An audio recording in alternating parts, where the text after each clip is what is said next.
Hey guys, it's Mad Mike here. Today we got 3 scary stories, true scary stories, that'll give you the creeps. This video will be featuring Goodnite Goosebumps, so make sure to be on the lookout for him for the second story on this video.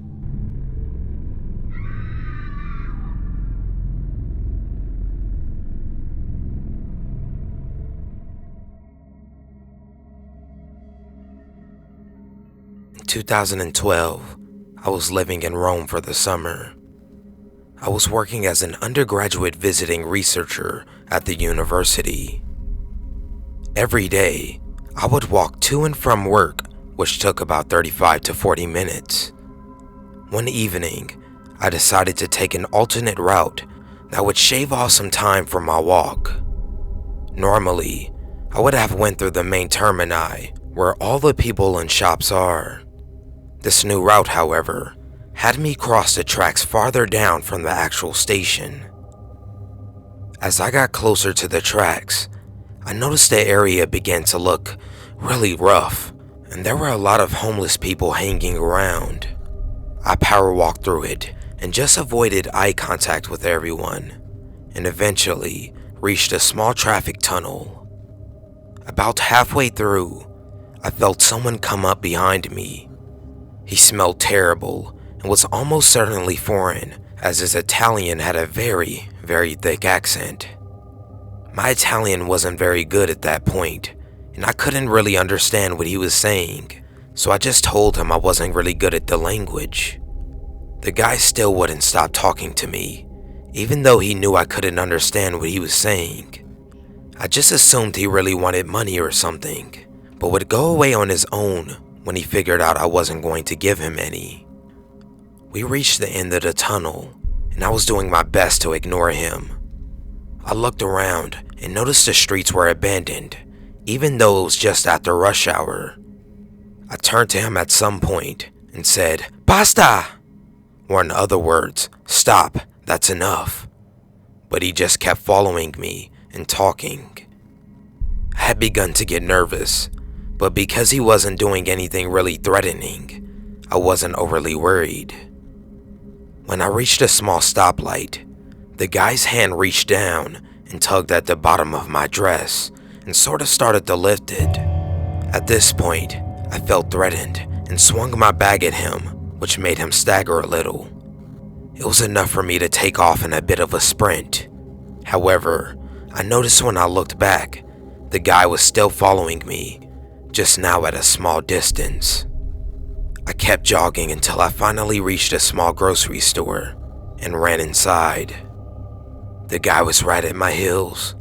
At this point, he was directly behind my back, so close I could feel his body heat. He then started reaching for my elbow, like he was going to drag me out of the store. I shoved him off again and ran to 2 other girls who seemed to be around my age, asking if they spoke English. When they said yes, I motioned to the guy behind me and told them that the man had been following me since the train tracks. The girls' faces turned pretty serious at that point, and they started speaking rapidly to the guy in Italian. They then turned back to me and asked whether I knew him, and told me he was saying he was my boyfriend and that we had just been in a fight and I was lying. I told them I had never met him before, and I had no idea who he was. I'd say the fact that he couldn't speak English and I couldn't speak much Italian made them certain there was little way the guy actually knew me. One of the girls then left to get the manager, who promptly threw the man out and told me he was watching on the monitors to make sure he went away. After the manager realized the man wouldn't go away, he called the police. The police arrived and I told them my story. By that point, the guy seemed to have finally left. I guess he was scared off when he saw the police coming. The manager then gave me a ride back to my apartment so that the guy couldn't follow me, just in case he was still lurking around. Luckily, that was the end of that, and I never walked past the train tracks again. I think I got lucky to have found that store, but it still taught me a very valuable lesson about being careful about the areas you venture into in new cities. Now I asked the locals for areas to avoid instead of wandering around foreign cities on my own.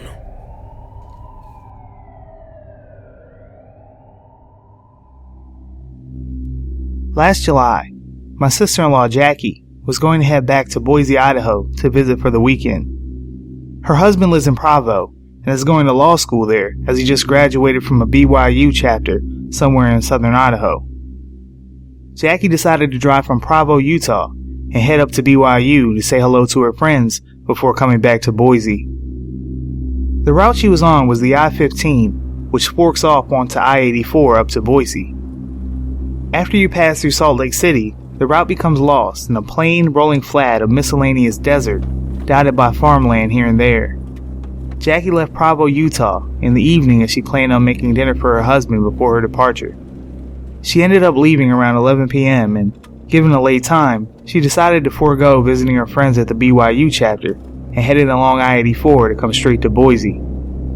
She was in between Tremington, Utah and Burley, Idaho, in the literal middle of fucking nowhere when she drove up to what looked like a body lying on the road. The location is so desolate that there are no radio channels, cell service, or lights to be seen for hours. This 24-year-old girl was in the middle of the desert in a shitty green Dodge that already had enough problems, so it's a miracle she made it home to us without issue to begin with. She arrived at my wife's parents' house, but that was just the beginning of the story, really. Here's her account of what led up to this event. At 2 a.m., she says she saw something lying in the middle of the road in the distance. As she came closer, she could see it was a body in the road, lifeless, in the middle of nowhere. It stretched across both lanes, and she could not simply pass without running it over. Cautiously, she came to a stop about 15 yards away. She opened her door and yelled, "Are you alright?" But no response could be heard. With the car lights broadcasting brightly on the body in the road, she got out of her car and slowly walked towards the person. As she got about 10 feet from the body in the road, she could see it was a dummy, fully dressed in human clothes, just lying there. Terrified, she sprinted back to her car, slammed the door, and sped over the dummy. We received a cell phone call from her around Mountain Home, Idaho, about 45 minutes away from Boise. She was shaken and terribly scared, claiming she could hear footsteps chasing her to her car before she got in and drove off. We wrote it off as a freak accident as we were all asleep, and it sounded too bizarre to be anything of worry. As she pulled into the subdivision, she called us once again to help her unload the car and to probably console her given the bizarre experience. I opened the garage door and stood in the driveway with my wife, waiting for her to pull in. She came racing into the driveway and jumped out of the car, and this is where I fucking lost it. She opened the car door, and a finger fell out. She had not stopped, and drove straight to us after she came across the dummy. The person who had placed the dummy there had apparently chased her back to her car, and as she had slammed the car door and sped off, the person had reached out, losing a finger in the slammed door. We immediately called the police in the area she said she had stopped at. The cops did a survey of all hospitals in the area for a man with a missing finger, and they found him. He was still in the hospital and he was arrested. The police did not give any details into the man's past or who he was. They just simply told us to not worry and he'd been arrested. I'm sure it's an anticlimactic ending to a terrifying scenario, but I will never forget the feeling that came over me when that finger fell out of the car door. I always drive with a firearm in my vehicle now, anytime that I travel.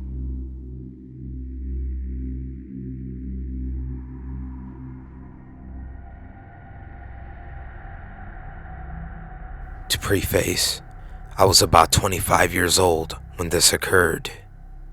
My boyfriend and I had been out visiting with friends, and we left their house late, around 2 a.m. Now, I've never been much of a drinker, so I did the driving. On our way back, we decided to call in some omelets from the Waffle House, which is the only place where one can get takeout in the super early morning. So, we arrived at the Waffle House, and I went inside to pick up the food. As I was paying for the food, a young man to my left began pacing and mumbling angrily, muttering something I couldn't understand.